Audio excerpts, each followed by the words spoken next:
வணக்கங்க. நம்ம இன்னைக்கு ஒரு குட்டி ஸ்டோரி தான் பார்க்க போகிறோம். ஒரு பேரரசு இருக்குது. அதுக்கு கீழே பல குறுநில மன்னர்கள் வந்து செயல்படுறாங்க.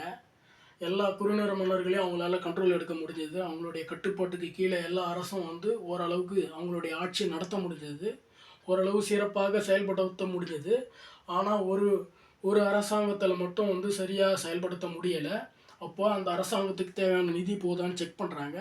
நிதி எல்லாம் போகுது. அப்படி சரிபார்க்கும்போது நிதியும் போகுது மற்றும் அவங்களுடைய திட்டங்களும் அறிவிக்கப்படுது. நன்றாக செயல்பட்டு தான் கொண்டு இருக்கிறது. நன்றாக செயல்பட்டு தான் அவங்களுக்கு மேலே ரிப்போர்ட்டு போகுது. ஆனால் மக்களை வந்து போய் சேரலை.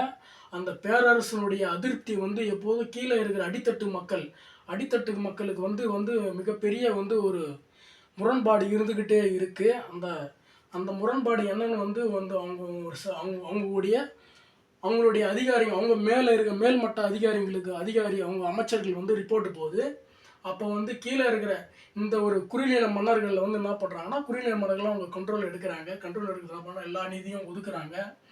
அப்புறம் இந்த அரசாங்கம் அந்த பேரரசுகிட்டே நிதி வாங்குது.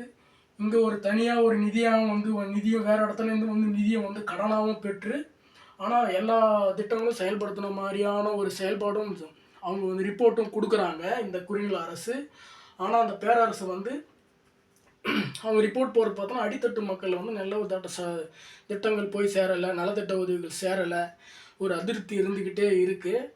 அடிப்படை தேவைக்காக நிதி ஒதுக்குறாங்க, அவங்களுக்கு மக்களை போய் சேரலை.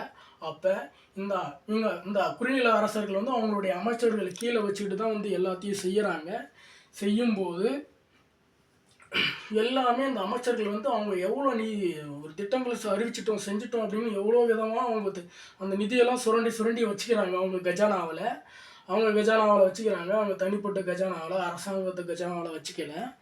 அப்படியான இவங்களுக்கு அறிக்கை போயிட்டே இருக்குது. எந்தெந்த அமைச்சர்கள் எந்தெந்த தவறுகள் செய்கிறாங்கன்னு சொல்லிட்டு அந்த பேரரசுக்கு போய்கிட்டே இருக்குது தகவல்.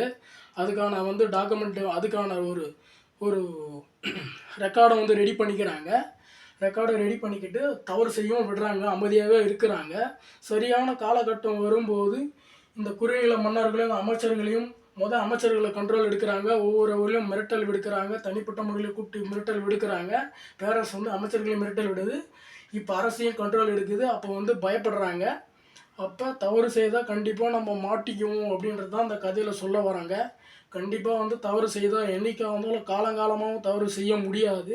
காலகட்டம் மாறும்போது வளர்ச்சி ஏற்படும் போது கண்டிப்பாக நம்ம வந்து ஓப்பனாக மாட்டிக்குவோம். நாம் செய்யக்கூடிய தவறே நம்மளை வந்து நம்ம மாட்டிக்க வச்சிரும். அதுதான் இந்த கதை மூலமாக சொல்ல வர்றது. நன்றி, வணக்கம்.